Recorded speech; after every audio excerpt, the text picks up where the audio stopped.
What's up, ladies and gentlemen? Your boy Joey Work, Run Pure Bets, back again. Another Friday. You know what that means. We got another UFC fighter. This week we got Jason, the Vanilla Gorilla Witt. What's going on, Jason? Not much, man. How you doing?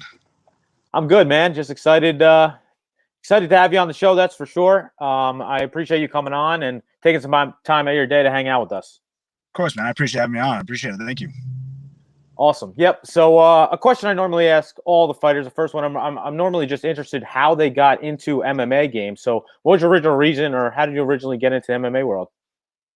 Man, I never watched. I don't have the typical answer. I never watched like UFC 1 or nothing like that. I never seen it in any of the fights back in the days. The way I got into the UFC, or the way I got into MMA, it really kind of a combination of a couple of things happened. My uncle was a professional kickboxer and boxer. I just started training with him one day. My neighbors next door were doing fishing in their backyard, and they're like, "Hey, gym, start training." I'm like, absolutely. So I kind of started training with places. This is like within like a week or a month of each other. It was so long ago, and I've hit the head too many times to remember. But I kind of just started kickboxing with my uncle, and then doing MMA at the school, and then it just culminated into I took a fight maybe 2 months later after I started training. And I think I was 21, 22 years old. Man, at that age, I lost that fight, and I was a cocky ass 22-year-old immature kid who thought nobody could beat me. And I lost that fight, and after that, I was like, man, I got to figure this out. Like, that's embarrassing. I don't ever want that to happen again. So I just kept training off of that. So like a combination of just everything just kind of happened for a reason, I think, and it turned into where I'm at now. Awesome. Yeah, that's a cool story you got. All right, so I know you've been fighting for a good amount of time, but it definitely had to be a good feeling when you got the call to finally fight in the UFC. Can you tell me a little bit about that? Yeah, of course, man. It was probably the most stressful moment of my entire life. Guy, but at that time I was not. No, so last year I had 3 goals for the year. One was to buy a new house, one was to buy a gym, and then one's to fight in the UFC. We closed on the house and the gym within a week of each other, and I got the phone call for the UFC a week later at 12:45 on a Thursday. I'm eating Chipotle. Uh, I had 6 clients that day. I had to cancel all those clients. Say, hey, I got to get on the road. I got to just get to the airport as fast as possible. My manager said, hey, drop everything. Don't even go home. Don't even pack. You got to go get blood work. You got to get to the airport as fast as possible. Mine was 12:45. I made it to the airport. I actually went home, packed some clothes. I took a suitcase next to my dryer, threw all the clothes I had in it, didn't even fold them, just threw it in, closed the suitcase, got on the road. I made it to the airport by 2:15, and I live 45 minutes away from the airport. So I'm hauling ass down the street. I'm ludicrous and people, move, bitch, get out the way. I was extremely excited, but extremely stressed out at the exact same time. You know what I mean? Like I haven't trained, but I wasn't in that fight shape that I should have been in. And I was eating Chipotle, and I'm like, man, how am I gonna cut? I was pretty low, which is the good part. The weight was pretty low, and that was not as bad. I cut 13, 12 pounds in that 12-hour window that I had. But yeah, it was fucking intense, man. I did not see it going that way. I should have, but I didn't.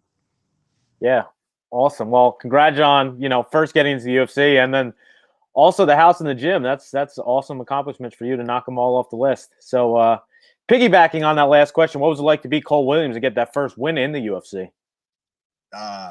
Ecstatic, man. Like imagine somebody just walks up to you and like, hey, here's $1 million. Like that's how I felt. Oh, cool, thanks, appreciate that. No, it's the greatest moment in your life at that period in time. You know what I mean?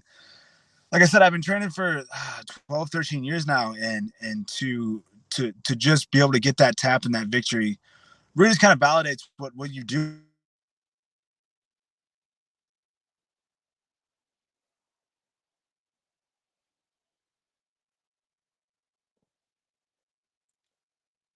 And yeah, so I mean, it really just validated who I was kind of as a person at that time, and that I deserved to be in the UFC, and I knew I did, but that just helps out a lot.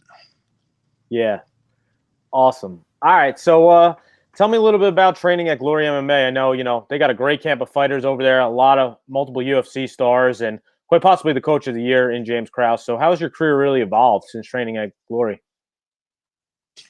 Man, it's evolved like leaps and bounds. Like the best part about this is that I've been at Glory for a good 7 years now. I've seen it move, locations 3 different times. I've seen all these kids that have come in like evolve. I've seen James Krause evolve as a coach. I've seen the coaches evolve. I've seen everybody just kind of culminate into what it is now. It's not sexy. It's stupid, dirty, hard fucking work. And people find that out. Like we have a couple people coming in, like we had James Gallagher come in the gym, people from like Boston and just kind of all over the state that where their state was closed down. We had them come in and just like understand the pace and work ethic we put into the gym each day.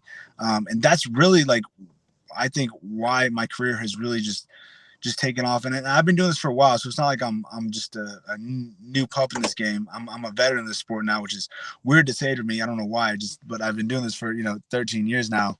But yeah, man, to be training at Glory is just we're obviously getting the respect. People are kind of understanding who we are and knowing that we're crazy motherfuckers just taking short notice ass fights. Yeah, for sure. All right, so I did see some news breaking earlier in the week that you have a fight versus Brian Barberina. So is that someone you had your eyes on, or just a good matchup for you, or just a fight that the UFC came to and you were agreeing on? Man, UFC doesn't come to me. They go to my management system. They go to Joe Wooster. They go to Jason House and talk to those guys. And I've never said no. Before I got in the UFC, I remember Joe Wooster would say my name and I would just say yes. Like he didn't say the opponent's name. He just said my name. Like I know you're asking for a fight, so like I'm just gonna say yes. Barberina, I've seen him fight. I've heard of him. Wasn't a guy that I'd ever thought about fighting. I don't say no. So it's just they give me names and I say yes. I'm a stubborn ass kid and I like to win, and I'm gonna fuck up Brian Barberina when we get there. Love it. All right, so tell me a little bit about. I know you talked about a little bit about starting up your own gym. I see you have the shirt on as well, Fit House KC. So tell me a little bit about that. Yeah, so I'm actually sitting outside of it right now. Just got off work. It's a personal training studio outside of Overland, or in Overland Park, Kansas. Right outside Kansas City, Missouri. It's just a little personal training studio. We have boot camp classes. We have personal trainers that work there. We have a massage therapist. And during COVID, we were shut down for 2 months. And the guy who owned the place, him and I didn't get along like whatsoever. Like you put Hitler and him in the same room, I'm hitting him first. Yeah, man. So I didn't have a job at the time. And he was kind of looking to get out because he could afford to keep running with nobody paying rent and things of that nature. And I said, look, man, I've been wanting to buy a gym and I've been wanting to get my own place, and I have money saved up. So I bought the gym, and I was working like 14, 15-hour days with my wife, just painting the gym, redoing everything. And I redid everything. I took down walls, took down an entire room in the place, painted everything, put up a wall, put up different squat rag. It's a pretty cool little place. I'm pretty proud of it. Just kind of hope it keeps going and I build a bigger place soon. Awesome. Good for you, man. I'm definitely rooting for you there. So we do have a couple fun questions that I normally ask. So do you have any fight week or even fight day superstitions? No, I don't. All right. So continue. I'm sorry. It's not my style. I like the way Conor McGregor always said, it's just another presence of fear. All right, I hear you. Okay, so one of our followers sent in a funny question, especially like with all this Jake Paul nonsense, but he asked basically, is there any historical figure, celebrity, or politician you would enjoy fighting? Oh man. Fucking question. Enjoy fighting or just like want to beat up? Like, is there? Yeah, you could do either. Someone you want to beat up's cool too. Yeah. I mean, I'm not a political person, but this is gonna piss off a lot of people. But I wouldn't mind fighting Joe Biden right now. I mean, someone else said that too. One of the other fighters said that too, so it's all good. A lot of people say beat up Trump, but right now I'm gonna go with Biden, I guess. I hear you. All right, so the last question, one that I asked every fighter, basically, how did your nickname come about? Yours is the Vanilla Gorilla, so how did that really originate? Just for me being a badass. There you go. I worked out with Jason High. Used to be fought in Dream, fought in the UFC, fought in kind of everywhere.